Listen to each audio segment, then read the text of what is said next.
Bonsoir à tous, bienvenue dans ce nouveau numéro des Incorrectibles. Je suis ravi de vous retrouver donc à l'occasion de la visite de ce nouvel invité dans nos studios. Une visite suite à une première émission qui avait été un carton, c'était déjà il y a assez longtemps.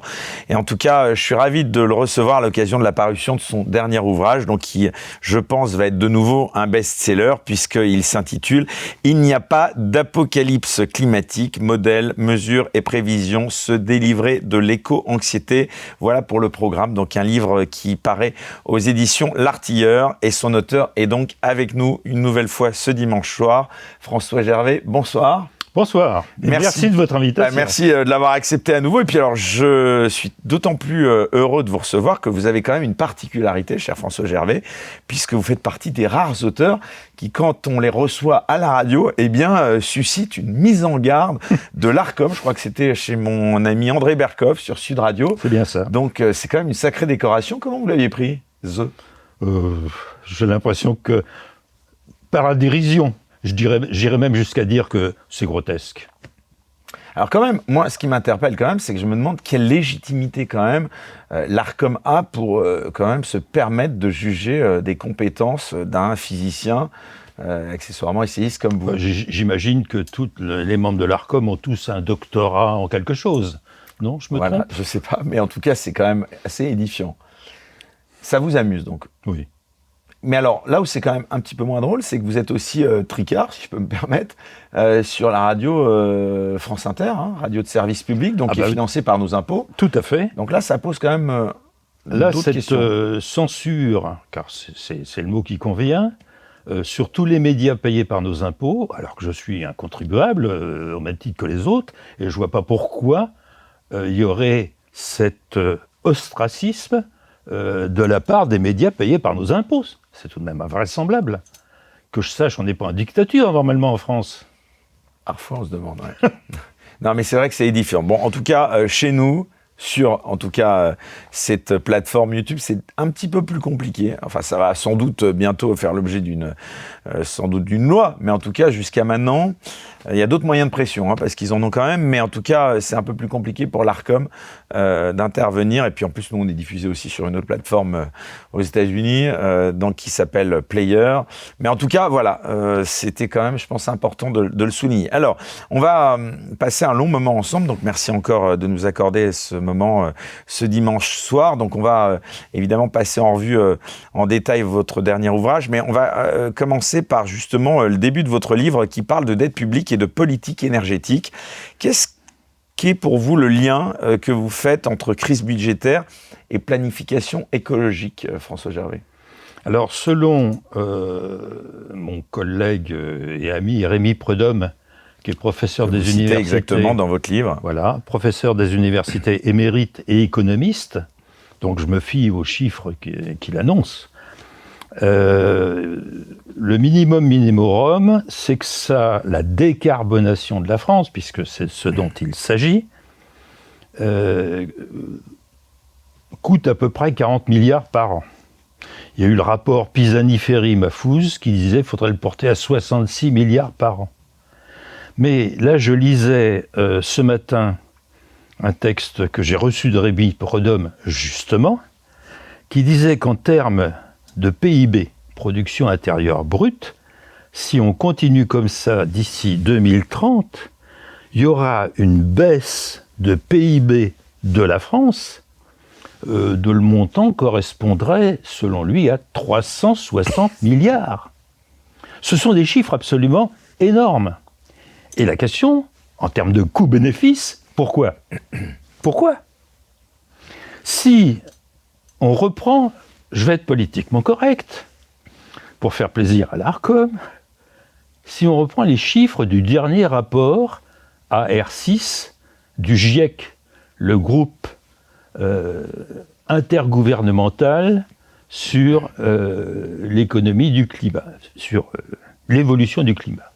Enfin, ça dépend. La traduction française, ils mettent même groupe d'experts dans la intergouvernemental dans la traduction française, alors qu'en anglais c'est IPCC, c'est-à-dire International Panel, il n'y a pas le mot expert. Mais on aime bien le mot expert en France.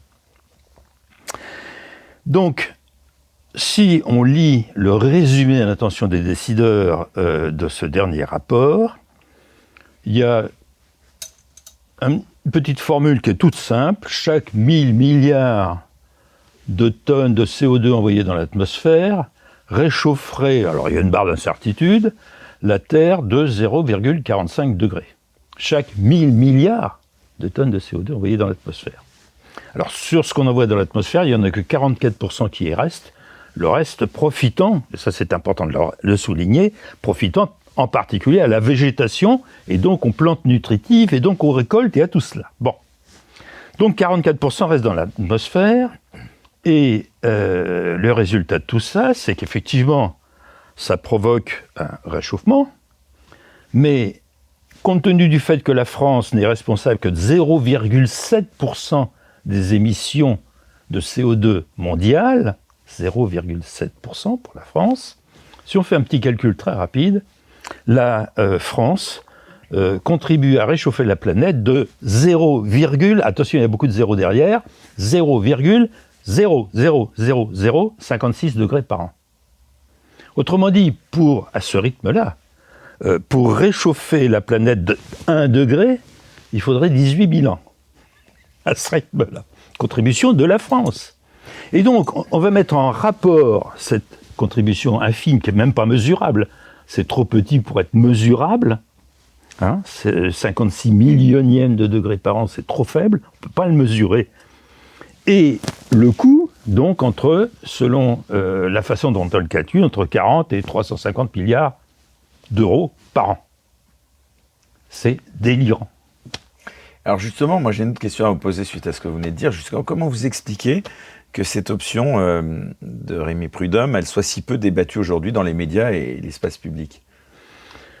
Il a publié un livre il y a 1 an, il explique tout cela, il s'exprime de toute façon, c'est pas repris, mais que de bonnes questions. Ces chiffres que vous citez, ils sont pas relayés dans l'espace public. Mais merci de me donner l'occasion de les rappeler, parce que j'ai bien dit, selon les chiffres du GIEC. Hein. Mais comment vous expliquez être le seul à non, je ne suis pas le seul. Comme un peu, non, je ne suis pas le seul. Si vous allez sur clintel.org, Clintel pour Climate Intelligence, clintel.org,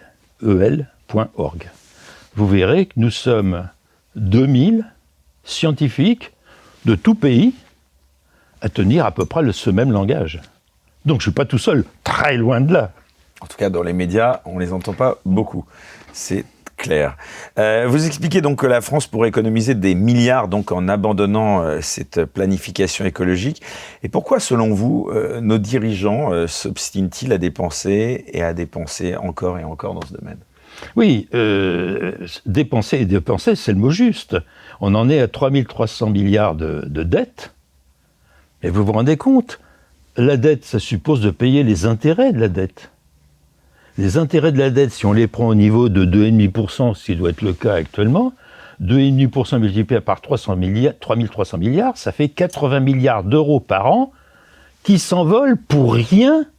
C'est le budget de l'éducation nationale. C'est énorme. La charge de la dette, c'est énorme. Alors, il faudra la creuser davantage. Pour rien, puisque on a dit 0,56 degrés par an. Donc, c'est absurde. Le réchauffement médiatique serait peut-être les mots les plus appropriés. Vous citez le mot d'un paragraphe de Mobutu. Voilà, réchauffement médiatique. Plutôt que réchauffement climatique. Pourquoi l'émotionnel, justement, François Gervais, il semble prendre le pas sur les faits scientifiques, justement, quand on parle de climat ? Les gens deviennent hystériques, quoi. Pas tous, heureusement. En tout cas, parmi nos dirigeants, on a l'impression que c'est le sujet. Je sais pas, j'entendais même récemment, même BFM a consacré à 20h30 récemment une partie de son antenne sur comment jeter son pot de yaourt, quoi. Enfin, on se demande où on va, quoi. L'écologie, le climat, on sent que c'est des sujets quand même qui sont extrêmement explosifs et. J'aurais tendance à répondre... Moi, j'ai l'impression que c'est complètement décalé, parce que dans le public, dans la population, on s'en contrefout beaucoup plus. Sur ce sujet, j'aurais tendance à répondre, comme dans les enquêtes des commissaires Maigret, Holmes, Sherlock Holmes et autres, j'aurais tendance à répondre à qui profite le crime ? Ou plutôt, dans les poches de qui vont ces milliards ? Parce que c'est pas perdu pour tout le monde. Alors là, en tant que physicien, j'ai pas la réponse à la question. Mais tout le monde peut se faire une opinion sans avoir une thèse de doctorat. Votre idée, c'est quoi ? C'est qui ? C'est qu'il y en a qui profitent, bien évidemment. Alors, vous avez une petite idée de qui ? Tous ceux... qu'est-ce qu'on met pour combattre la décarbonation ? Alors, principalement... déjà, décarboner à l'échelle mondiale, 80% de l'énergie mondiale est issue des combustibles fossiles. Donc ce qu'on fait ou ce qu'on ne fait pas en France, ça ne va pas changer grand-chose. Et les principaux émetteurs de CO2, c'est la Chine, les États-Unis, dans l'ordre décroissant, l'Inde et la Russie. À eux quatre, ils font à peu près 60% des émissions mondiales de CO2. Eux, à mon avis, ils vont continuer. Parce que vous parlez d'un opium du peuple autour du climat qui servirait les intérêts des grandes multinationales. Alors justement, ces intérêts cachés, j'aimerais en savoir plus quand même. C'est quelle multinationale ? Là, ça échappe à ma compétence de physicien. J'ai pas de... Mais franchement, il n'y a pas besoin d'être docteur en sciences pour se faire une opinion là-dessus. Parce que, donc, pour décarboner les pistes actuelles, c'est développer ce qu'on appelle les énergies intermittentes. C'est quand même un gros marché, les énergies intermittentes. Je souligne en passant que les sources d'énergie intermittente, photovoltaïque et éolien, ne sont pas fabriquées en France. Ça ne profite pas à l'industrie française. L'économie française. Non. Les 91% des panneaux photovoltaïques mondiaux sont produits en Chine. La Chine consomme la moitié du charbon mondial, mais n'oublie pas pour autant, parce que ce sont de très bons commerçants, n'oublie pas pour autant de fabriquer des panneaux photovoltaïques qui se vendent très bien partout. Alors c'est assez amusant, parce que sur ce chapitre-là, j'en dis un mot, parce qu'on a le droit de s'amuser quand même, quand c'est à ce point absurde. Les panneaux photovoltaïques sont fabriqués donc avec une énorme dépense d'électricité. Pour faire le silicium de qualité photovoltaïque, il faut dépenser énormément d'électricité. En Chine, l'électricité est essentiellement produite par la combustion de charbon. Donc en fait, on est subventionné pour mettre des panneaux photovoltaïques sur les toits qui sont en fait, je l'ai écrit, du charbon transmuté, ou presque. Incroyable. Alors, François Gervais, justement, vous concluez le préambule de votre livre en parlant de, je vous cite, de tyrannie de l'apocalypse climatique. Est-ce que quand même, objectivement, vous exagérez pas un petit peu ?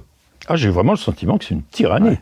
Justement, parce que on est bassiné, mais à c'est le retour des grandes peurs millénaires, d'après vous. Absolument. Non, mais on est bassiné avec ça constamment. Je trouve même que il y a une sacrée résilience des gens qui commencent à prendre un peu de recul par rapport à cette tyrannie. Oui. D'accord, vous maintenez. Ah oui. Alors, on va donc un petit peu détailler maintenant cet ouvrage. Ça n'empêche évidemment pas les gens, s'ils veulent aller plus loin, évidemment, on les encourage d'ailleurs à se le procurer. Donc, au-delà des dogmes, vous commencez votre livre en affirmant qu'il n'existe pas de science consensuelle. Pourquoi est-ce qu'alors on nous présente un consensus climatique, je cite, comme une évidence d'après vous ? La science ne marche pas par consensus. S'il y a un consensus, c'est plus de la science, on passe à autre chose. Si par exemple sur E égale MC, il n'y a pas de débat. Il n'y a pas de débat, il n'y a plus rien à débattre. C'est démontré, on n'en parle plus. La science, c'est un débat continuel. Permanent. Justement parce que on ferraille, enfin, à fleur et moucheté, on ferraille pour justement essayer de décortiquer parmi toutes les hypothèses possibles, celles qui finalement ont le plus le faisceau de présomption qui est le plus net. Mais les conclusions, si vous lisez un article scientifique, à la fin, la conclusion ne prétend pas montrer une vérité. Ça n'existe pas en science. Il n'y a pas de vérité. Il y a simplement un faisceau convergent de présomptions qui s'inscrit dans un débat scientifique. C'est ça la science. Je la pratique quand même depuis 55 ans, je la connais bien. Et justement, alors ça, j'en doute pas que vous la connaissez bien. C'est pour ça que ça m'intéresse justement de vulgariser un petit peu ce sujet auprès de nos spectateurs, parce que c'est vrai qu'on nous dit que la température moyenne de la Terre a augmenté d'un peu plus d'1 degré en 175 ans. Tout à fait. Est-ce que c'est pas une preuve quand même qu'on vit un réchauffement rapide et inédit par rapport à... Non, pour une raison très simple. Générale, c'est que la Terre existe. Ce réchauffement, tel qu'il est mesuré par le plus ancien thermomètre du monde, il a commencé il y a 365 ans. Il y a 365 ans, premier thermomètre du monde, mais en même temps, on a inventé la lunette de Galilée, enfin Galilée a inventé sa lunette, et on a inventé le baromètre. 3 instruments essentiels pour justement avoir des informations sur le climat. Or, il se trouve que à cette époque, il y a eu ce qu'on appelle un minimum de Maunder, c'est-à-dire une disparition des taches solaires. Pourquoi ça, on ne sait pas. Mais on constate qu'il y a eu, pendant une quarantaine d'années, une disparition des taches solaires. Et donc une période plus froide, effectivement, qui est documentée historiquement par le fait que y avait des maladies, des mauvaises récoltes. Il y a eu une période plus froide, effectivement, à cette période-là. Et depuis, la température est remontée. On ne va pas s'en plaindre. Alors, elle est remontée un petit peu. Hein. Donc, que les gaz à effet de serre, en particulier le CO2 qui est vilipendé, jouent sur la température, oui, ça, on pourra en parler en détail. Mais il faut bien voir qu'à côté de cela, il y a une partie naturelle. Le principal contributeur au climat, c'est bien évidemment le soleil. Si le soleil a une faiblesse à un moment, il fait moins chaud. Et puis au fur et à mesure que, après, il s'est remis de sa faiblesse. Ensuite, il y a eu un nouveau minimum qu'on appelait le minimum de Dalton. Et puis ensuite, il y a eu au contraire une énergie solaire plus élevée pendant le milieu du XXe siècle. Ça, c'est ce que montre vraiment l'évolution des taches solaires. Hein. Ça, c'est bien documenté. Alors depuis, ça a tendance un petit peu à baisser, mais il y a d'autres choses qui jouent dans le climat. En particulier, il y a un remarquable article scientifique de Nikolov et Zeller, qui est paru il y a moins d'1 an, et qui montre que on mesure maintenant depuis 2000, hein, donc depuis 25 ans, on a un système satellitaire qui mesure précisément ce qui nous arrive du Soleil, ce qui repart vers l'espace, rayonné par la Terre, au travers des nuages. Donc, c'est un peu compliqué. Mais comme on est au-dessus des nuages, on peut voir exactement quel est le bilan. Et là, c'est très intéressant, parce que effectivement, depuis 25 ans, il y a eu le bilan et en faveur d'un réchauffement de la Terre. Et quand on regarde les fréquences de rayonnement, alors fréquences ou les longueurs d'onde de rayonnement, je ne sais pas comment il faut le dire pour rester quand même accessible, mais on se rend compte que ce sont les courtes longueurs d'onde qui augmentent ce qui provient de la Terre, et non pas les grandes longueurs d'onde, où là on pourrait incriminer le CO2. Donc le CO2 n'a rien à voir dans l'affaire, ce sont en fait des évolutions de la couverture nuageuse, qui sont bien documentées, puisqu'on le mesure précisément maintenant on a les moyens de le mesurer depuis 2000 à peu près, et on s'aperçoit que c'est justement une évolution de la couverture nuageuse qui provoque un peu moins de rayonnement qui part vers l'espace, et donc un déficit, et donc une augmentation de température. Alors là encore, pardon, François Gervais, je vous rétorque justement comment vous expliquez que beaucoup vous qualifient de quelqu'un qui pratique la désinformation, à commencer justement par l'Arcom qui avait cité ces experts, comme vous dites, avec ironie, du GIEC. Comment ça se fait que vous soyez attaqué sur ce sujet justement ?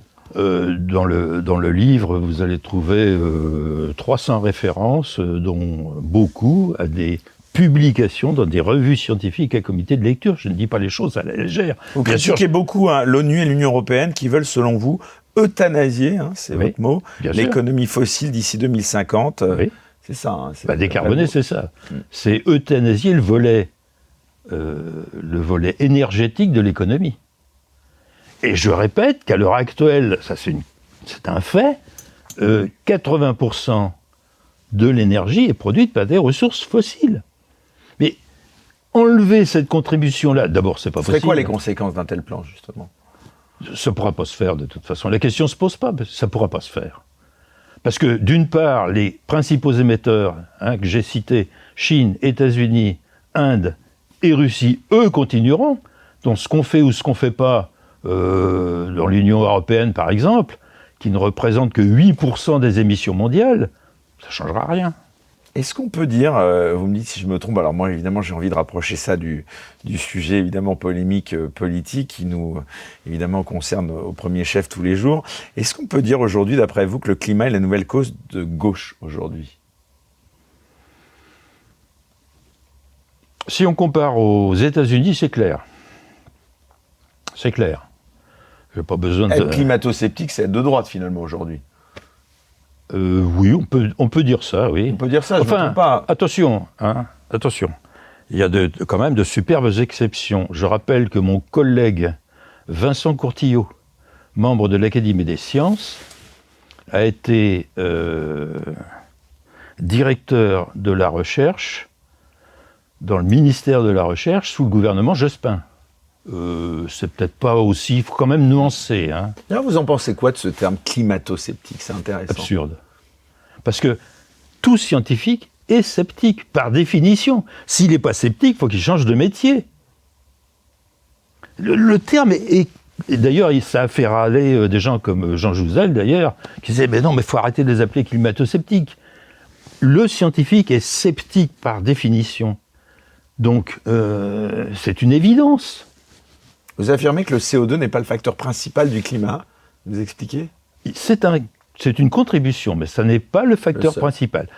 Pour une bonne raison, on le mesure par ce qu'on appelle... Alors, pourquoi alors on continue à en faire un ennemi absolu, le CO2 ? C'est bête, c'est tout. Mais la bêtise, ça existe, j'y peux rien. Pourquoi ? C'est facile à mesurer, en fait, l'impact. Il suffit de prendre ce qu'on appelle le spectre infrarouge de l'atmosphère. Vous dites c'est facile. Si, c'est-à-dire que tout le monde connaît l'arc-en-ciel. Ouais. Tout le monde connaît l'arc-en-ciel. Ouais. D'un côté, c'est le violet, au-delà, il y a l'ultraviolet. De l'autre côté, c'est le rouge et il y a l'infrarouge. La gamme infrarouge, c'est 1000 fois plus large que l'arc-en-ciel, en termes de longueur d'onde. Bon. Si on va assez loin dans l'infrarouge, on va voir les vibrations de toutes les gaz qui sont dans l'air, qui sont composés d'au moins 2 atomes différents. Il faut 2 atomes différents. Oxygène, azote, sont mis de côté. En revanche, vapeur d'eau, principal gaz à effet de serre. Principal gaz à effet de serre, la vapeur d'eau, de très loin. Suivi, dans l'ordre d'impact, par le dioxyde de carbone, le CO2. Troisième, le méthane. Et puis d'autres qui sont dans l'épaisseur du trait, qui ne jouent pas beaucoup. Si on prend le spectre infrarouge du CO2 et son évolution depuis 175 ans. Oui, il a joué un rôle. À partir du spectre infrarouge, on peut le quantifier, ce rôle. Il a réchauffé la planète de 0,4 degrés depuis 175 ans.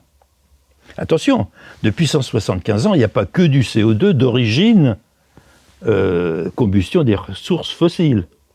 Il y a 60 fois plus de CO2 dans les océans que dans l'atmosphère. Donc, si les océans se réchauffent un tant soit peu, comme le CO2 est soluble si c'est plus froid, mais il est relargué si c'est plus chaud, même un petit échauffement naturel des océans permet de relarguer du CO2. Et on peut s'en assurer en comparant, alors je vais être encore un peu technique, pardonnez-moi, en comparant 2 isotopes du carbone. L'isotope 12, qui est le plus courant, et l'isotope 13, qui est minoritaire. Et le rapport des deux donne une idée de l'origine du CO2. Et à partir de cela, on se rend compte que finalement, la fraction liée aux émissions de combustibles fossiles du CO2 dans l'atmosphère, c'est de l'ordre de 5%. Pas plus. Donc ça joue. Je ne dis pas que ça ne joue pas, mais ça joue, on va dire, marginalement. Pas du tout dans les proportions dans lesquelles il est vilipendé. Ça n'a pas de sens. Vous montrez que les modèles climatiques du GIEC se trompent gravement, se contredisent gravement. Comment vous expliquez alors qu'on continue de leur accorder un tel crédit à ces experts, dites ironiquement? Oui. Je me faisais la réflexion, les pharaons avaient leurs mages et leurs grands prêtres. Le Moyen-Âge a vu le développement des premières facultés. Au XIXe siècle, il y avait des cabinets de physique.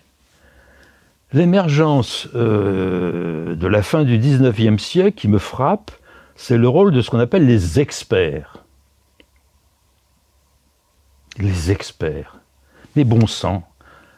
Avoir recours à des experts, pardonnez-moi, mais c'est de la paresse d'esprit.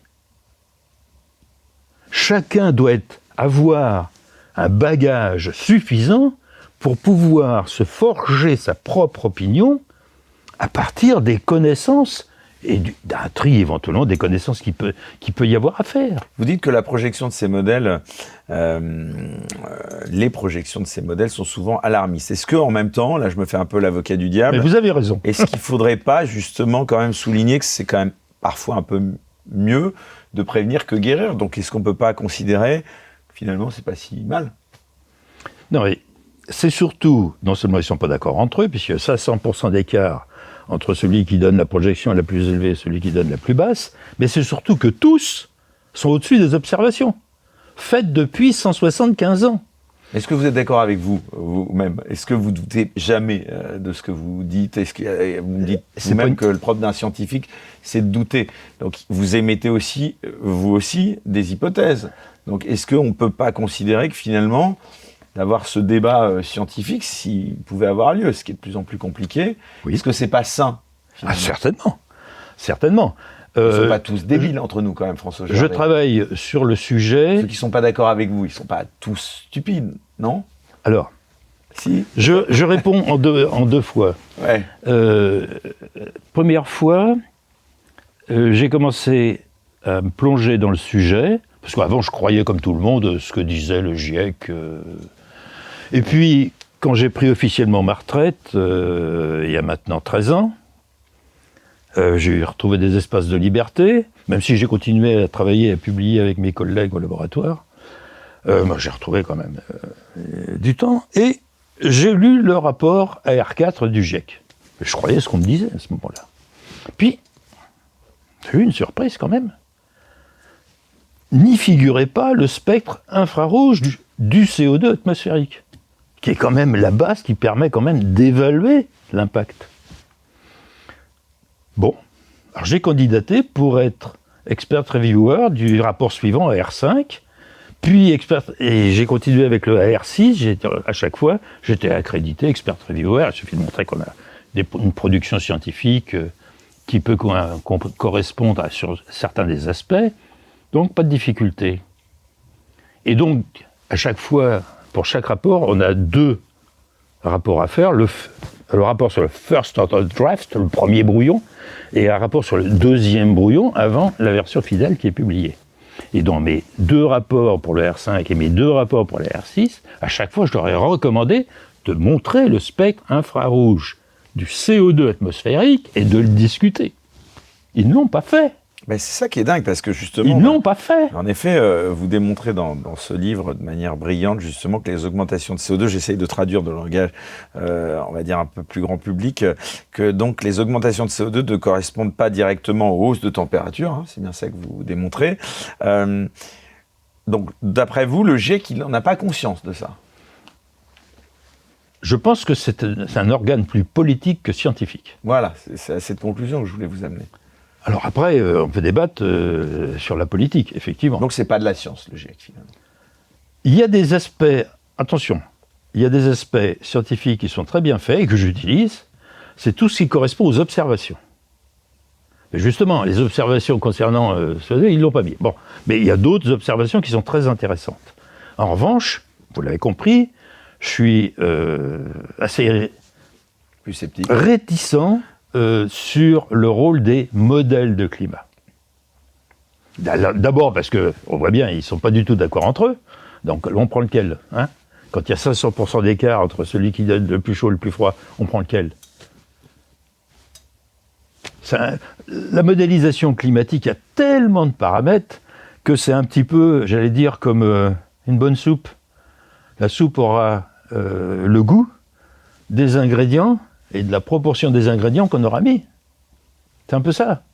En fait, le modélisateur, il met les ingrédients qu'il veut. Il n'y a pas... il y a des possibilités, puisque de fait, ils ne sont pas d'accord entre eux. Ce que vous me disiez tout à l'heure, justement, c'est que donc, vous soulignez l'influence des cycles aussi naturels donc, sur le climat. Et comment expliquer que, justement, ce facteur-là, il soit rarement pris en compte, justement, dans les discours alarmistes que vous dénoncez? La peur est un instrument de pouvoir.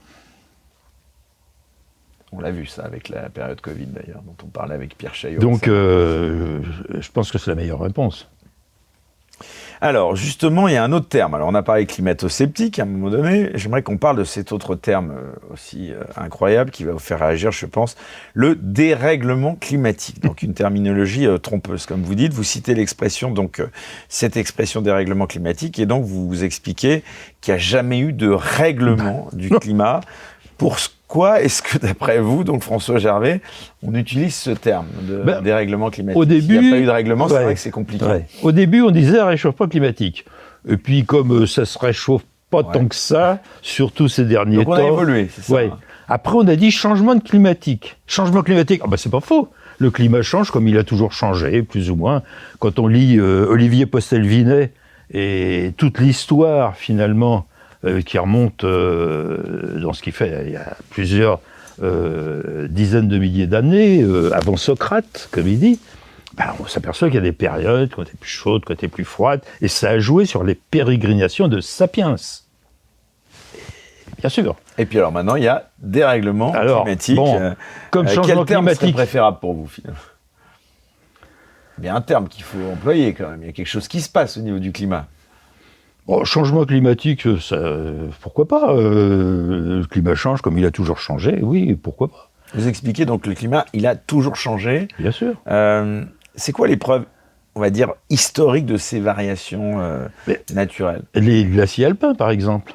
À quoi? Les glaciers alpins les glaciers, descendaient beaucoup plus bas au XIXe siècle que maintenant. Alors comme c'est le seuil jusqu'où vient la glace est très sensible à la température, là, on a une appréciation du fait qu'il y a effectivement eu un réchauffement. Mais depuis le 19e siècle, c'est pas nouveau. Alors pourquoi est-ce qu'on a plus peur de ce changement-là, du climat, que les autres? Parce qu'il y a d'autres changements dans la vie, on va dire, de la Terre. Je suis pas sûr que tout le monde en ait aussi peur que les médias le disent. Attention, évidemment... J'en parle autour de moi. Mes petits-enfants, même pas peur, même pas mal, aucun problème. Ils ont une bonne culture scientifique et c'est ça qui compte. Car il a été montré que finalement, l'anxiété, parce que ça aussi, il faut en parler. Oui, d'ailleurs, c'est d'ailleurs un des... L'anxiété, ça a été démontré dans une publication, l'anxiété en matière d'environnement... c'est Stop à l'anxiété climatique, dans l'annonce de votre livre. L'anxiété est en général inversement proportionnelle à la culture scientifique de la personne. Plus on a une culture scientifique importante, moins on a d'anxiété pour l'environnement. Donc voilà, on ne peut qu'encourager chacun à cultiver un peu, à s'imprégner de culture scientifique. Est-ce que quand même, François Gervais, est-ce qu'on peut parler de changement climatique aujourd'hui sans tomber justement dans une forme de fatalisme idéologique, justement? Pour moi, c'est hors sujet. On se fout de la gueule du monde, quoi, d'après vous, c'est ça? C'est pas sérieux. C'est pas sérieux.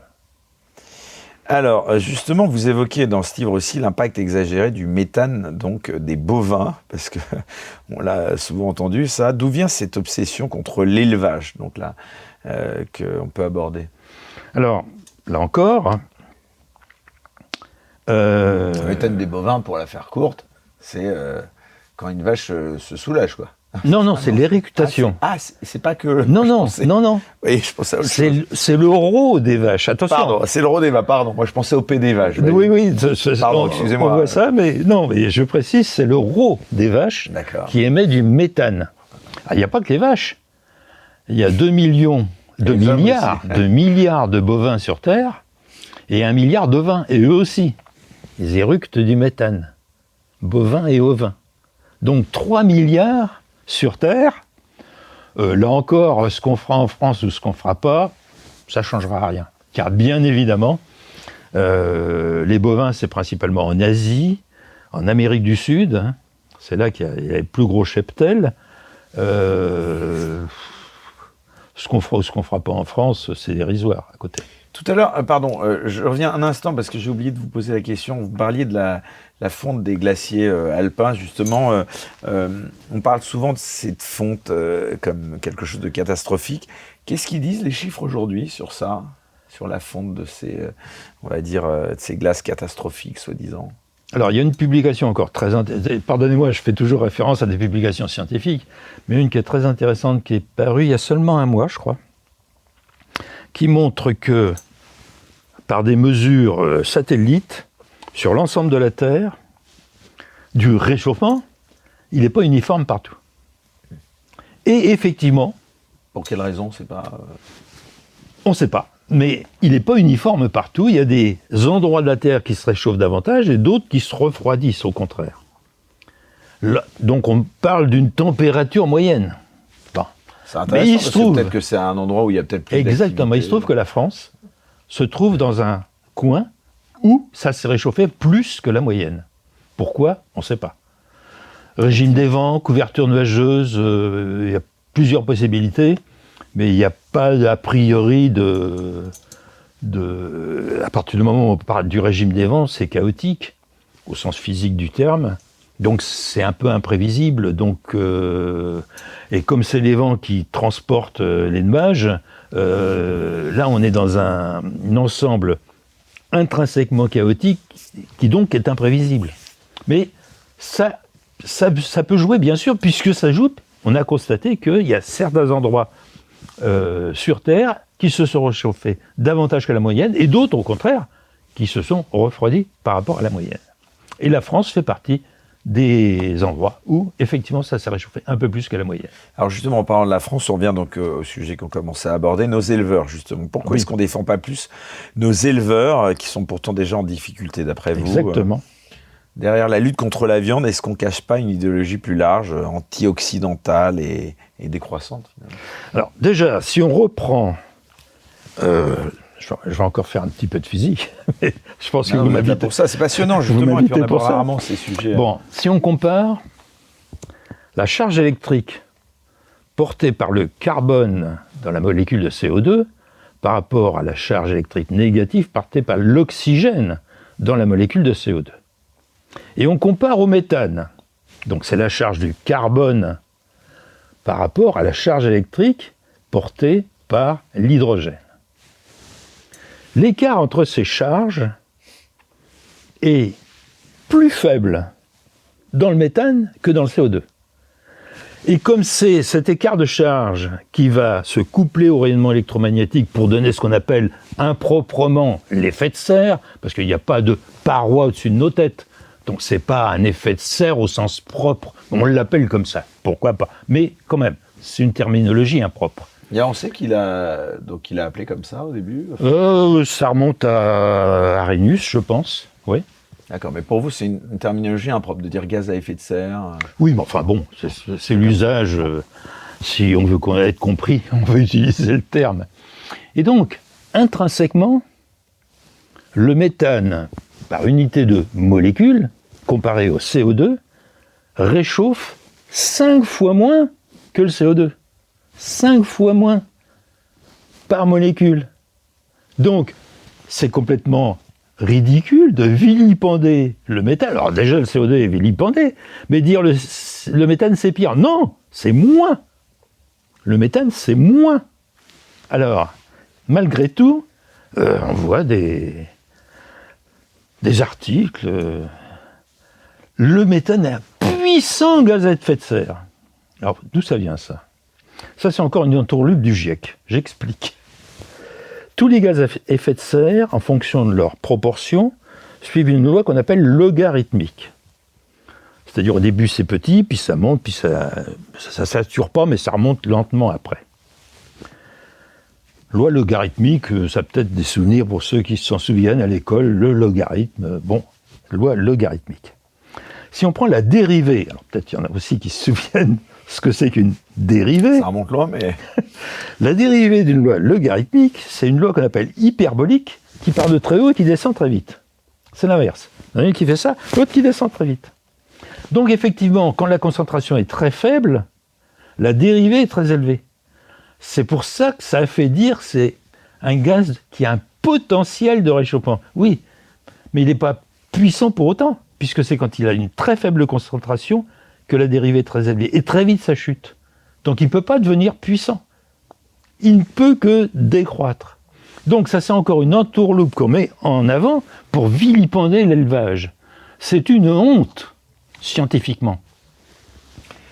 Je reviens à mes éleveurs, François Oui. Gervais, justement, et la question, elle est aussi autant scientifique que politique. Pourquoi est-ce que, d'après vous, justement, est-ce que vous pensez, plutôt je vais la poser comme ça la question, qu'il y a un agenda qui vise à éliminer l'élevage sous couvert de lutte climatique?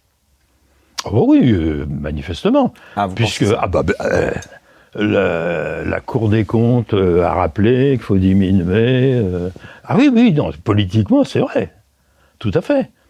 Mais de toute façon, ça ne se passera pas, puisque l'essentiel de l'élevage se passant en Amérique du Sud et en Asie, alors pas seulement pour la viande, les bovins sont aussi utilisés comme animaux de trait en Asie.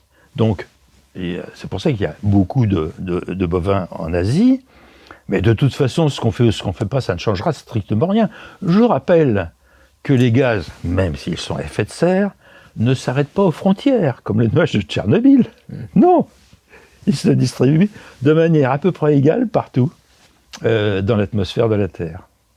L'attaque contre l'agriculture traditionnelle, justement, elle est pour vous quoi, un simple effet de mode, ou est-ce qu'elle est vraiment un basculement idéologique profond? Bon, il y a une attaque contre les comme on dit, les produits phytosanitaires. Rappelez-nous ce que c'est, ça. Ce qu'on appelle les pesticides. En langage normal, c'est produits phytosanitaires.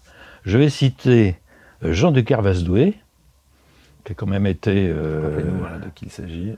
Il a été en charge de président de l'Académie d'agriculture, Jean de Kervasdoué, qui écrit très justement dans son livre: il n'y a pas l'équivalent des produits phytosanitaires, c'est l'équivalent des médicaments en médecine. Les médicaments qu'on prend ont tous un caractère un peu toxique. Bien sûr, c'est une évidence. Et pourtant, on en prend parce que c'est quand même utile de se soigner. Et pour les plantes, c'est pareil. Très intéressant, cette analyse et cette comparaison que vous faites. Justement. C'est ce que dit Jean de Kervasdoué, et il a parfaitement raison. Alors, on en vient justement à cette anxiété, cette éco-anxiété que vous dénoncez. Vous affirmez que l'éco-anxiété est un venin qui ronge la jeunesse, ce sont vos mots. Ouais. Qui a intérêt à entretenir, encore une fois, cette peur selon vous? Parce que la peur est un instrument de pouvoir. Mais qui est derrière cette peur? Pourquoi manifestement, les médias ne mettent jamais en avant les aspects positifs, comme vous citez, du réchauffement, comme l'augmentation de la biomasse, enfin vous citez pas mal de choses. Vous rappelez que la peur, justement, est un excellent outil de contrôle des masses. Est-ce que vous pensez que l'écologie est devenue un instrument politique de soumission des populations? Alors, quelqu'un me faisait remarquer dans un mail hier que finalement, le catholicisme, pendant longtemps, y était associé la crainte. On devait craindre. Bon, le catholicisme de... Crainte de ne pas être catholique, c'est ça? Non, mais la crainte... De l'autorité religieuse. Non seulement cela, mais la crainte de Dieu. Enfin, la crainte... c'était l'enfer ou le paradis. La nation. Oui, bien sûr. Donc, c'était basé pour partie sur la crainte. Bon, de nos jours, ça n'est plus franchement cela. Mais on a l'impression que le monde a besoin d'une religion. Comme le Covid-19 ou le terrorisme, justement, ça fait partie des grandes peurs qui permettent de tenir les gens, d'après vous, c'est ça? Et donc, l'écologisme politique, pour moi, est une religion.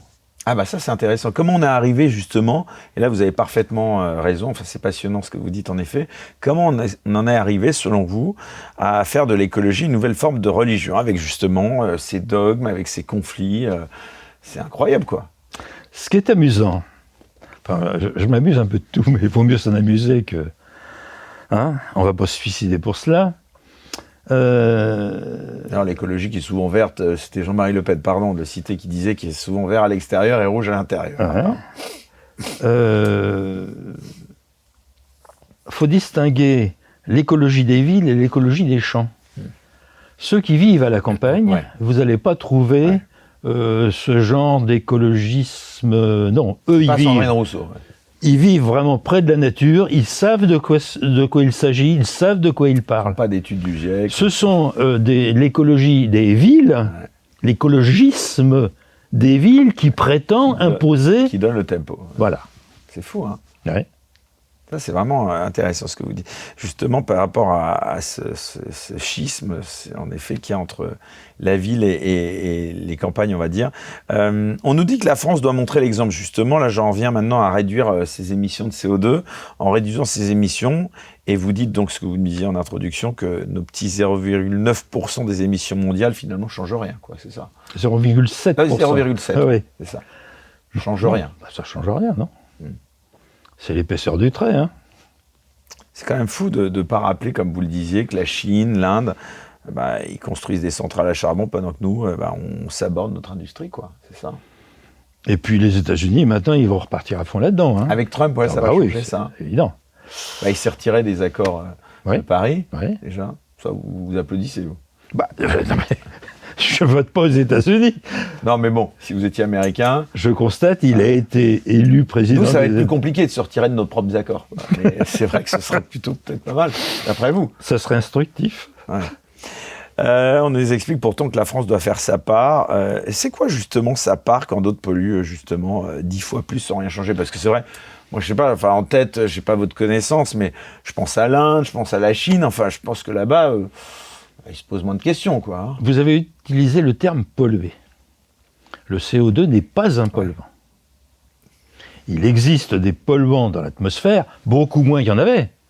Moi, je me rappelle, enfant, je suis né en 1945, hein, donc je me rappelle, les façades étaient noires. Ouais, c'est vrai. Parce qu'on brûlait du charbon dans les centres-villes, puis il y avait des industries également, mais les façades étaient noires. C'est vrai. Et la pollution, alors là, une vraie pollution, en particulier au dioxyde de soufre, qui a provoqué à Londres, lors du grand smog de Londres, c'était je crois en 1952, a provoqué 10 000 morts instantanées et 100 000 malades qui ont mis très longtemps à s'en remettre. Pourquoi? Parce que le dioxyde de soufre combiné à la vapeur d'eau de l'air, ça fait de l'acide sulfurique. Inutile de dire que l'acide sulfurique vaut mieux pas en respirer. Ça, c'est une vraie pollution. Mais le dioxyde de soufre, qui était un vrai polluant, a été quasiment éradiqué maintenant. En France, on ne le mesure même plus, il n'y en a plus. Bon. La seule pollution atmosphérique qui reste, c'est ce qu'on appelle les particules fines. Les particules fines, effectivement, bon... Pour ceux qui sont un peu sensibles des bronches, c'est pas une bonne chose. Où les particules fines en France sont-elles majoritaires? Eh bien, pas loin d'ici, sur les quais du métro et du RER. Et c'est le freinage, pourtant c'est une propulsion électrique, hein, le RER ou le métro.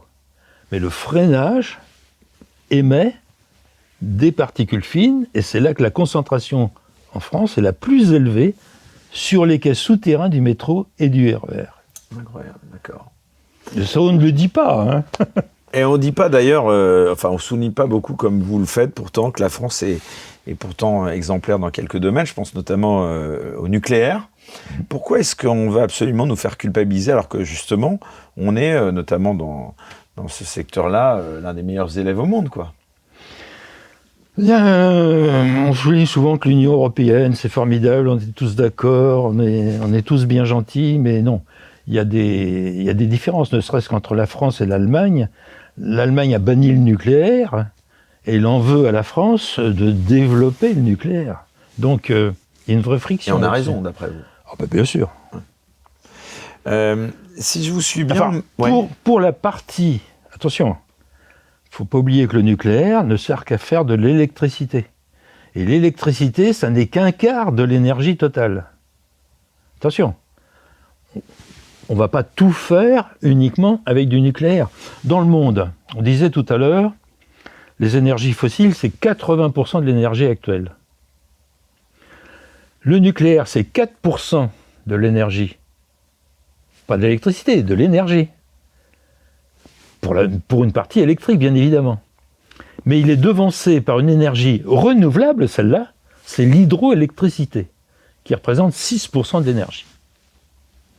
Alors à côté de ça, le photovoltaïque et l'éolien, c'est 1% pour l'un, 2% pour l'autre, niveau mondial. Hein. François Gervais, justement, donc pour élargir et dans le prolongement de la discussion qu'on avait autour du CO2, justement, on nous présente souvent, et toujours d'ailleurs, les énergies renouvelables comme la solution miracle. Pourquoi est-ce que ce mythe il tient encore debout? Et il est solide, quoi.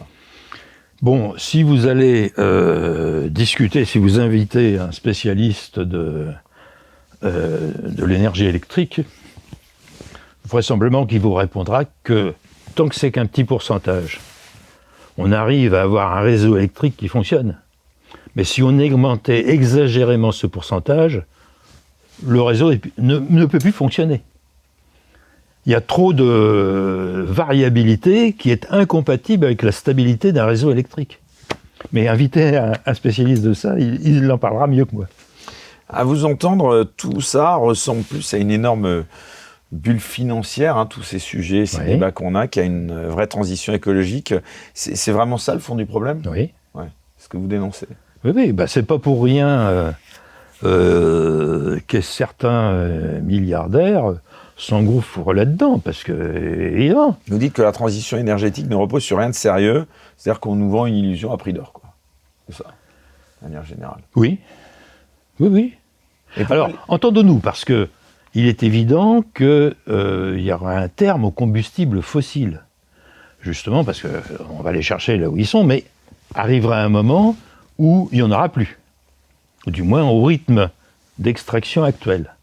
Le charbon, ça ne sera pas durant ce siècle, ça sera probablement au siècle prochain. Mais en revanche, pour le pétrole et le gaz, c'est plus incertain. Alors, si vous allez vous promener aux Émirats arabes, ne vous inquiétez pas. On n'a pas dit tout ce qu'on avait, mais il y a de quoi faire. Bon. Mais de toute manière, sur le plus long terme, et ça c'est important de s'intéresser aussi au plus long terme, il faut prévoir, malgré tout, le moment où on va freiner, parce que ça coûtera de plus en plus cher. Pour l'instant, ça ne coûte rien. Hein. Le pétrole, c'est 50 centimes d'euros le litre. Hein. Le pétrole, ça ne coûte rien. Hein. Ça a coûté beaucoup moins encore. Mais aujourd'hui, le pétrole, si vous allez regarder le coût du baril, c'est 50 centimes le litre. C'est le prix de l'eau minérale en bouteille de verre. Hein. C'est pas plus que ça. Hein. Donc, pour l'instant, on serait bête de ne pas en profiter. Mais, par la suite, il faut trouver des successeurs à ces formes d'énergie actuelles, et ça, c'est important. Alors, il y a plusieurs scénarios. Alors, d'abord, bien évidemment, développer le nucléaire, non seulement sous sa forme actuelle, qui est la fission nucléaire, c'est-à-dire casser un gros noyau d'uranium en deux, ça libère beaucoup d'énergie, mais il y a une autre possibilité, qui est de faire fusionner 4 noyaux d'hélium, autrement dit 4 protons, 4 noyaux d'hydrogène, pour former un proton, Et c'est ce qu'on appelle la fusion thermonucléaire. Et pour y arriver, il y a un projet qui est en cours de construction dans le sud de la France, c'est un projet mondial qui s'appelle ITER, et on va essayer de justement produire plus d'énergie qu'on en dépense pour faire fusionner les atomes pour dégager de l'énergie électrique. Ça sera de l'énergie électrique. Alors justement, vous parlez de pétrole, moi ça me fait penser plus à voiture à chaque fois qu'on parle du pétrole et justement de l'électrique. Vous expliquez que la voiture électrique, elle n'est pas aussi propre qu'on le dit. Pourquoi est-ce que ce discours, il est très peu entendu, quoi? Déjà, tenez, quoi. Pour la fabriquer, on utilise des énergies fossiles. Rien que pour la fabriquer.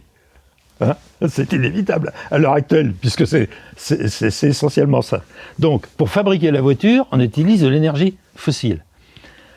Quand est-ce que, au bout de combien de milliers de kilomètres, elle leur a remboursé l'énergie fossile qu'on a mis pour la fabriquer et qu'elle est remboursée et qu'elle commence à devenir vertueuse?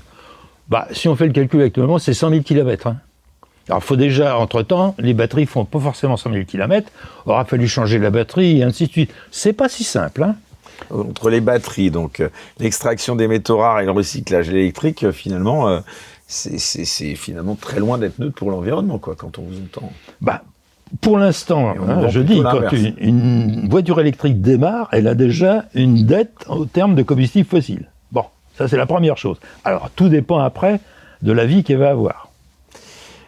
À quel moment est-ce qu'on a décidé que l'avenir devait forcément être électrique d'après vous? Et justement, pourquoi cette voie, elle s'est imposée sans aucun débat? Parce que finalement, on n'a pas l'impression qu'il y a eu un débat.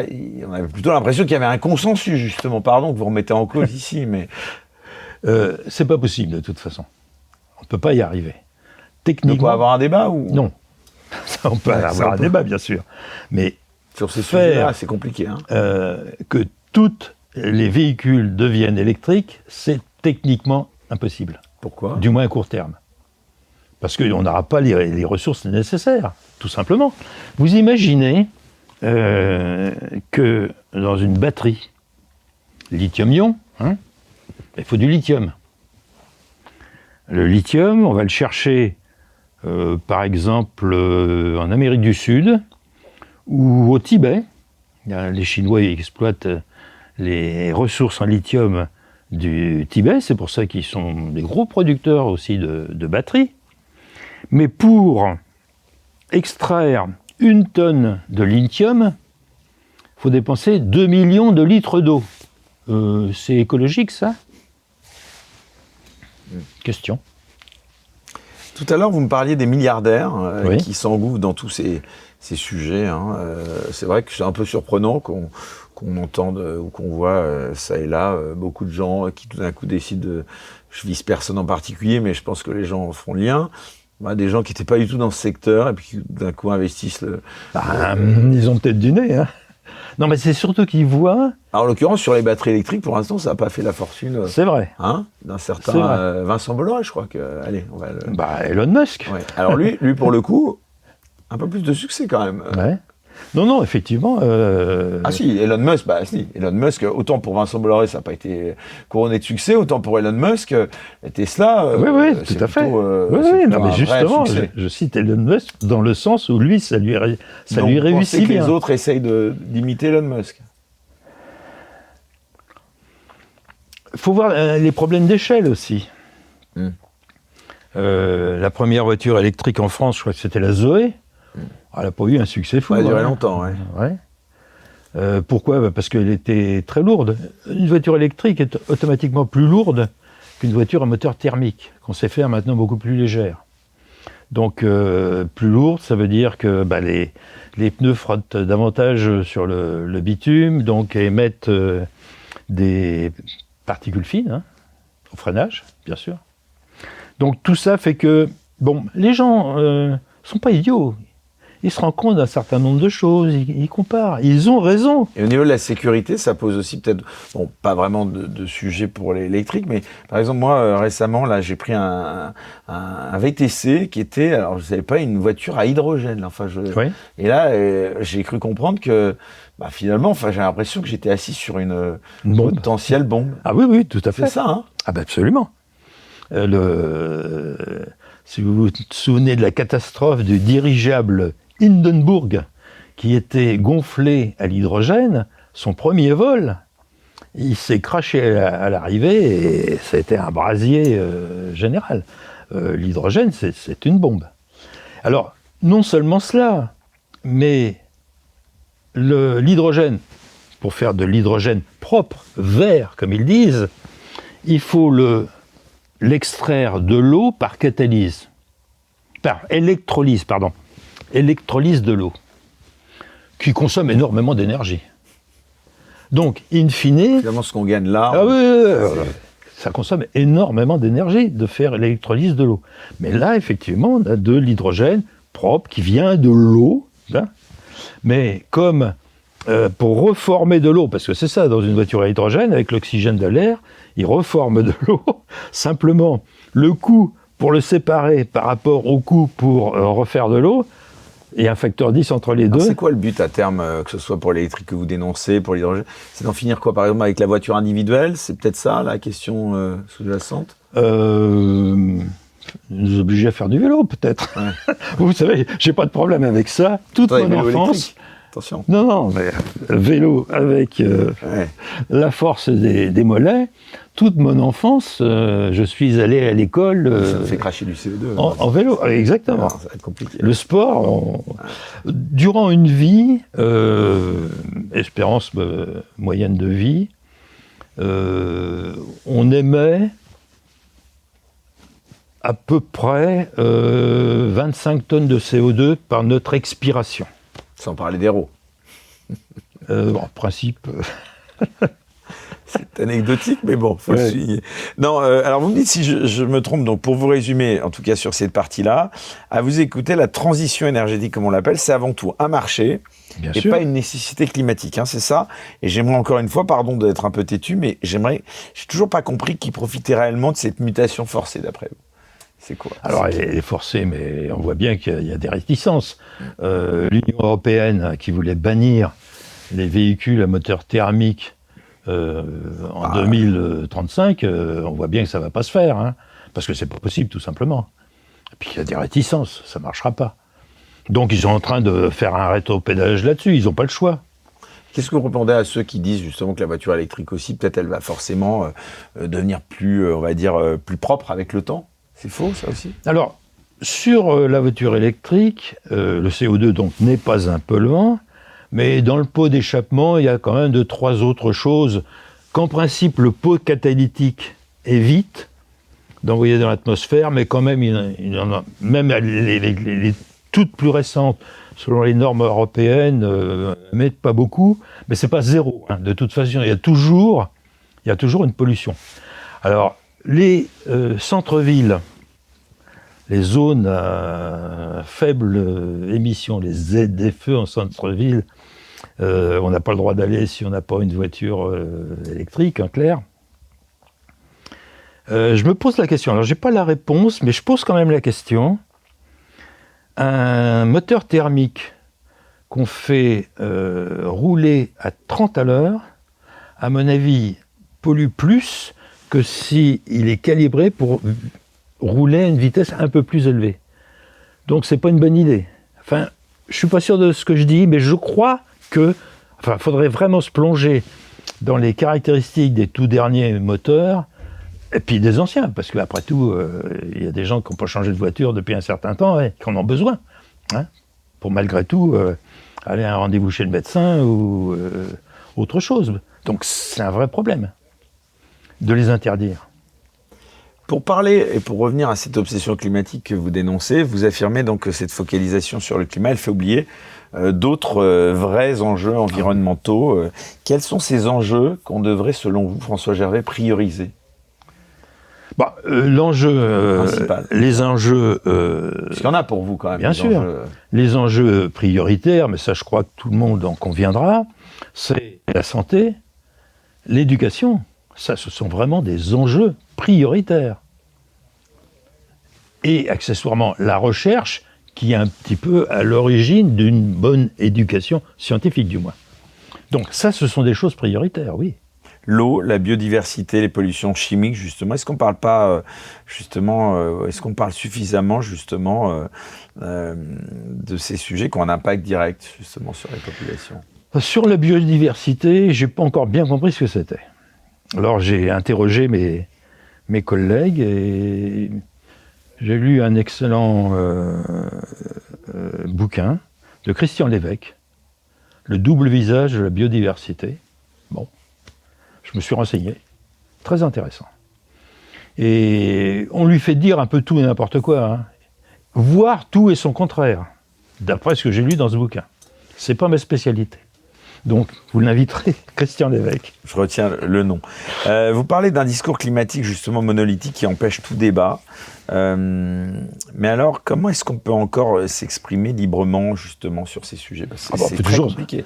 On peut toujours s'exprimer. Oui, mais regardez, vous avez... Est-ce qu'on est entendu? C'est une autre histoire. Oui. Non, mais même s'exprimer, c'est de plus en plus compliqué. Je reviens à la première thématique qu'on abordait, qui était aussi presque celle de la liberté d'expression. Vous êtes invité, chez André Berkoff, vous n'êtes plus invité, et encore, vous avez une mise en garde de l'Arcom quand vous exprimez chez lui, vous n'êtes plus invité sur Radio France. Bon, voilà, il n'y a plus que les médias alternatifs. Ça pose quand même des vraies questions. Mais c'est très bien qu'il y ait des médias alternatifs. Je les encourage et je les remercie. Ah, écoutez, ça, on ne peut qu'être d'accord avec vous. Hein. Mais enfin, ça pose quand même un sujet, parce qu'en effet, si vous avez 10 personnes qui parlent d'un sujet là où vous êtes seul, vous, pour en parler, on peut dire aussi qu'il y a un effet sur la population qui est inévitable, qui est celui de dire, moi j'écoute plutôt les 10 à droite, plutôt non, que... mais bien sûr, mais j'essaye de résumer le propos dans des livres.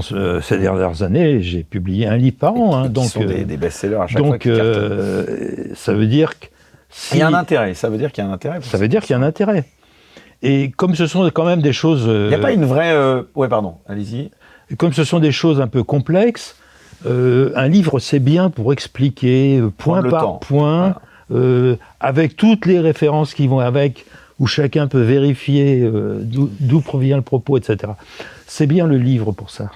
Pourquoi je vous parle de ça? Parce que là, on s'éloigne un peu plus du sujet purement scientifique, qui en plus, on va dire, moins de la compétence de la majorité de gens comme moi qui vous regardent et qui ne sont pas au fait de toutes ces connaissances scientifiques que vous déployez.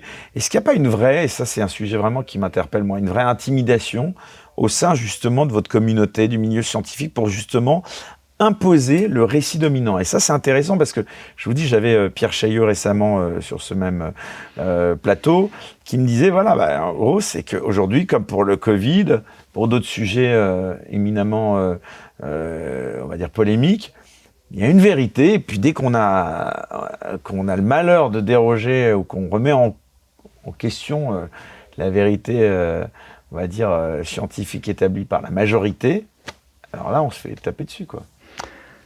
La réponse que je donnerais... On se fait traiter de complotiste. Ça, vous l'avez pas eu, ça, non?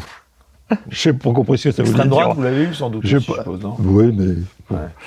Non, mais c'est drôle, finalement. C'est comme si, ce que je disais tout à l'heure, l'écologie, elle est, on le voit bien, tous les partis revendiqués écolos, ils sont tous de gauche. Comme si l'écologie, elle était de gauche.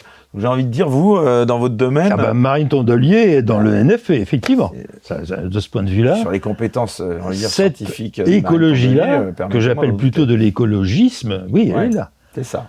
Mais, à côté de cela, il y a d'autres vrais écologues qui ne se reconnaissent pas du tout là-dedans. Hein. Comparer l'écologie politique à une religion. Oui, oui. On voit bien qu'on en tout parle. À fait. Mais probablement parce que... Greta Thunberg, Yann Arthus Bertrand, Al Gore, c'est quand même des prophètes modernes, ça, on peut le dire. Tout à fait, oui. Ouais. Là, des messies. La petite Greta Thunberg, moi, on aurait plutôt envie de lui dire retourne à l'école. Bien sûr, ça lui ferait le plus grand bien, oui. Ouais. Mais Bien dans sûr. les religions, justement, il y a des dogmes, il y a des interdits. Donc, justement, c'est là où ça parle, ce que vous dites. Il y a des punitions, justement, pour les hérétiques. Est-ce qu'on ne retrouve pas exactement ça dans l'écologie politique, finalement. L'écologisme. Ouais, Hein. l'écologisme, voilà. Attention, hein. Moi, j'appelle ça l'écologie politique. Mais... L'écologie. Alors, l'origine du mot écologie. Ah. Oikos, logos. Oikos, l'habitat, la maison. La quoi? Ah, pardon. Oui, l'habitat. Ouais. Logos, la J'entendais science. pas le A. Donc au départ, l'écologie, c'est la science de l'habitat. Comment, avec une habitation, se protéger du froid la nuit en hiver et se protéger des prédateurs extérieurs. À l'origine, c'est ça. C'est se protéger de l'extérieur, d'une nature qui peut être hostile. Ça, c'est l'origine. Après, c'est devenu la science de l'environnement. Très bien. Il n'y a pas quand même derrière tous ces discours moralisateurs justement sur l'écologie, le climat, est-ce qu'il n'y a pas un projet politique radical? Moi, ça, même... Alors, je reviens sur les chercheurs. Vous me posiez la question. Les chercheurs, est-ce qu'ils sont un peu contraints? Est-ce qu'il y a possibilité de contredire Et quand le chercheur met sa blouse blanche, pour travailler, il faut de l'argent. Et ça, c'est une des clés qui a beaucoup, en 55 années de science, j'ai beaucoup suivi, et l'exercice de certaines responsabilités, j'ai beaucoup suivi l'évolution du financement de la recherche en France. Au départ, quand j'ai commencé au centre de recherche sur la physique de haute température du CNRS, on avait de l'argent, on avait une dotation, ça nous permettait d'acheter des équipements, de travailler, aucun problème. et d'être libre. Enfin, Et progressivement, le CNRS n'avait plus suffisamment d'argent, donc son budget, c'est essentiellement de payer les chercheurs, puis il avait plus d'argent pour de l'investissement. Donc, c'est la raison pour laquelle les labos CNRS se sont tournés vers les universités pour dire vous pourriez nous aider là aussi. Alors les universitaires évidemment pouvaient venir travailler dans le labo CNRS, mais essayaient ensemble d'avoir de l'argent pour travailler. C'est depuis, je vais chiffrer ça à peu près une bonne trentaine d'années, c'est la préoccupation principale des labos de recherche de trouver de l'argent pour travailler. C'est idiot de faire un labo s'il n'y a pas d'argent pour travailler. On ne va pas payer des gens s'ils n'ont pas les moyens de travailler. C'est absurde. Et pourtant, c'est la situation actuelle. Donc les chercheurs, progressivement, ont appris à aller chercher de l'argent par eux-mêmes. Et évidemment, ça a une influence sur le type de recherche qu'ils vont faire. On ne peut plus faire une recherche totalement libre. Il faut faire une recherche qui permet d'être financé. Sinon, on ne peut pas la faire. On ne peut rien faire. Et donc, ça a été un tournant. Alors, au départ, il y avait ce qu'on appelait les actions thématiques programmées. C'était un concours sur un projet. Et puis, si c'était un bon projet, on était financé. Après ça est arrivé l'Union européenne, qui, au niveau européen, pareil, lançait des appels d'offres. Simplement, il fallait être des chercheurs de plusieurs pays d'Europe à proposer le projet pour qu'il soit financé. On en a eu, ça marche bien de ce point de vue-là. Et puis c'est sain, pourquoi pas faire un projet avec des chercheurs d'autres pays, c'est sain. C'est enrichissant même. On est arrivé au début du XXIe siècle avec la création, je crois que c'est en 2005, de l'Agence nationale de la recherche. Pareil, bonne idée, il fallait candidater avec un projet. Au départ, il y avait de l'argent. Mais les crédits ont fondu, et maintenant, réussir à avoir un projet à l'Agence nationale de la recherche, la première fois où on le présente, c'est peine perdue. On aura peut-être la deuxième ou la troisième fois à l'usure. Mais... Donc là, il y a un vrai problème, parce que le chercheur, de ce point de vue-là, n'est pas libre s'il n'a pas l'argent pour travailler. Or, l'argent est dispensé par des fonds publics, qu'ils soient nationaux ou européens.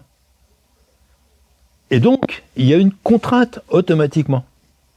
De sorte que, pour avoir de l'argent sur la modélisation, bien évidemment, faut être bien en cours, on va dire.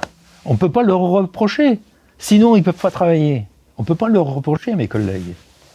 Alors je vais justement dans le prolongement de ce que vous venez de décrire, et c'est justement aussi palpitant ce que vous dites, parce que moi j'aimerais vous poser une question simple. Comment est-ce qu'on peut faire comprendre au grand public que la prospérité et le progrès ne sont pas forcément des ennemis de l'environnement ?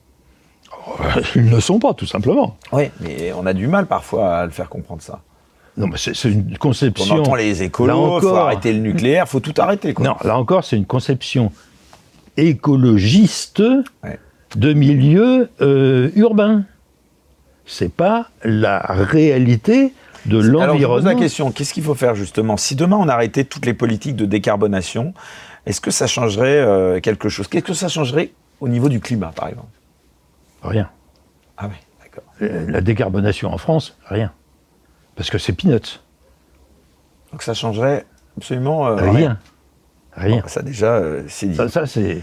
Donc, ça creuse la dette publique, parce que, bien évidemment, comme on n'a pas l'argent pour les politiques de décarbonation, on creuse la dette. Et donc, on augmente la charge de la dette. C'est un puissant fond. Vous dites ce qu'il faut faire, c'est plus l'adaptation plutôt que la prévention. Bien évidemment. Pourquoi est-ce que ce choix, il est si peu mis en avant aussi ? Sur l'adaptation, la population mondiale s'est bien adaptée, puisque il y avait, au début du XXe siècle, à peu près 100 fois plus de morts des événements météorologiques extrêmes, que ce soit froid ou chaud, il y avait 100 fois plus de décès dus à cela, début du XXe siècle, que maintenant.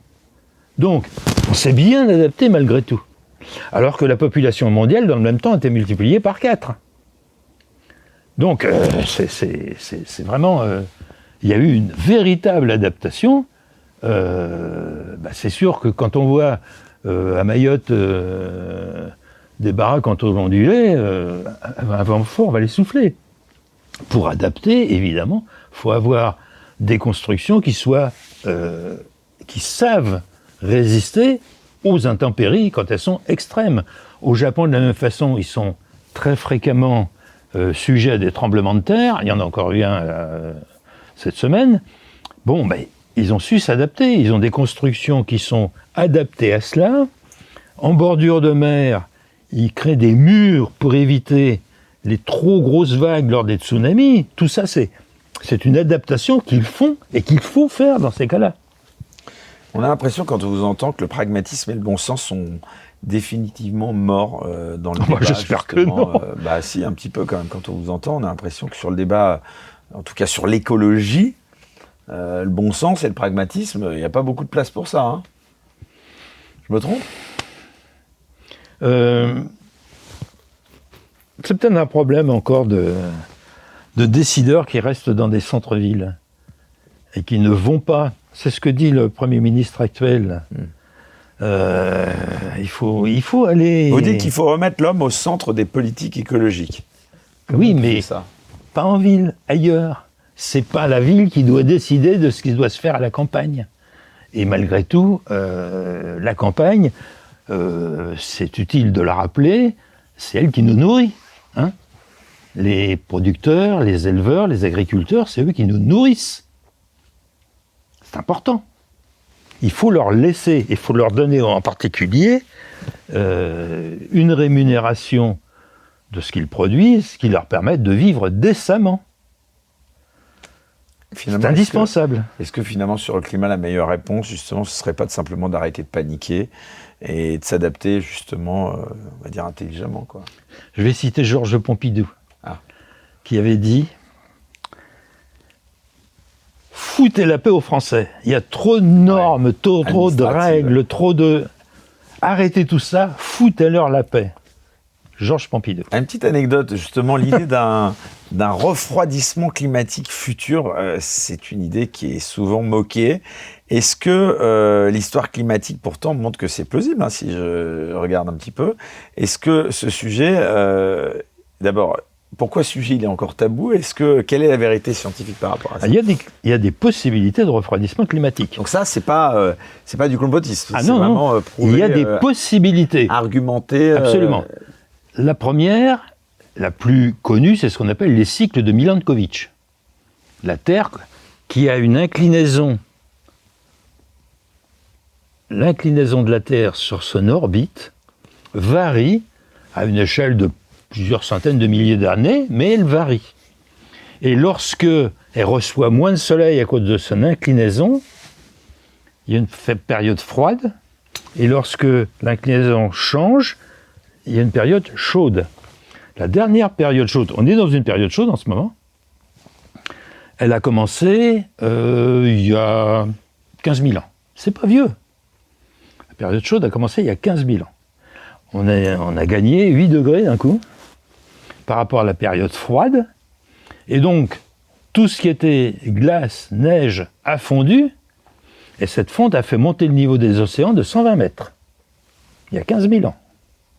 Donc, oui, là on est dans une période chaude, mais ça ne va pas durer. Quand on ne sait pas, on va basculer dans une période froide. Bon, donc ça, c'est pas pour tout de suite. Hein. Donc ça, c'est sur le long terme. À moyen terme, il y a toujours le risque d'une éruption volcanique gigantesque, comme ça a été le cas du volcan Tambora en 1815, qui a envoyé tellement d'aérosols dans l'atmosphère que pendant 2-3 ans, ça a masqué pour partie la lumière solaire et ça a causé un refroidissement de 4 à 5 degrés. Et ça, les éruptions volcaniques, on n'est pas capable de prévoir aujourd'hui quand il y en aura une qui sera dévastatrice comme celle du Tambora en 1815. Donc ça, c'est une possibilité, on ne sait pas quand, mais ça peut arriver, provoquant ce qu'on appelle l'équivalent d'un hiver nucléaire. S'il y a trop d'aérosols dans l'atmosphère, automatiquement, la température, et donc avec ça, si la température baisse, évidemment, c'est mauvaise récolte, famine et tout le cycle de plus que des désagréments. Là, pour le coup, d'une vraie inquiétude fondée. Alors justement, pour répondre à toutes ces inquiétudes, et celle-là peut-être en particulier, parfois était mise l'illusion de la gouvernance mondiale. On nous dit que la lutte contre le changement climatique, notamment, nécessite cette gouvernance mondiale. Pourquoi est-ce que c'est, selon vous, une illusion, François Gervais? Je n'ai pas de réponse à cette question.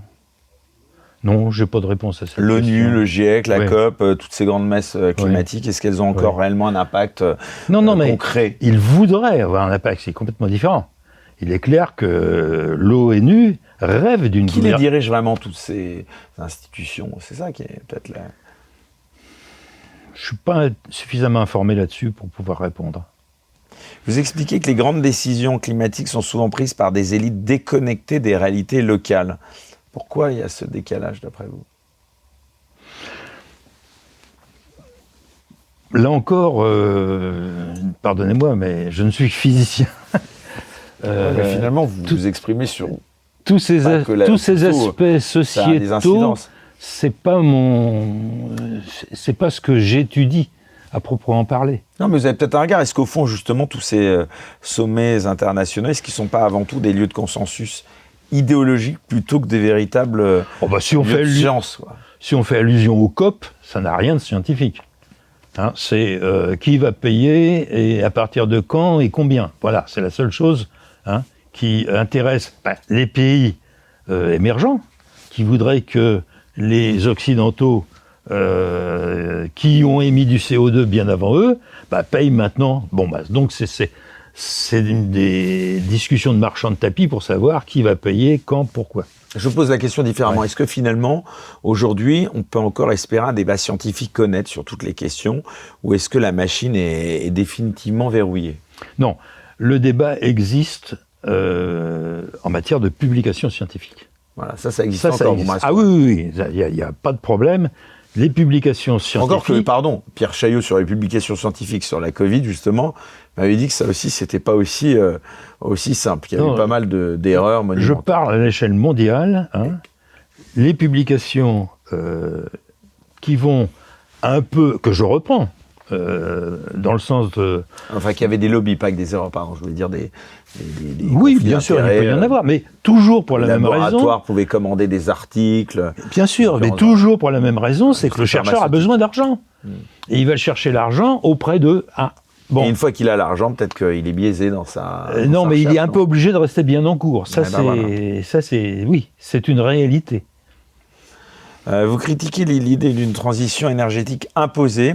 Est-ce qu'on ne doit pas anticiper justement quand même la fin des énergies fossiles? D'accord, mais c'est pas pour tout de suite. Hein.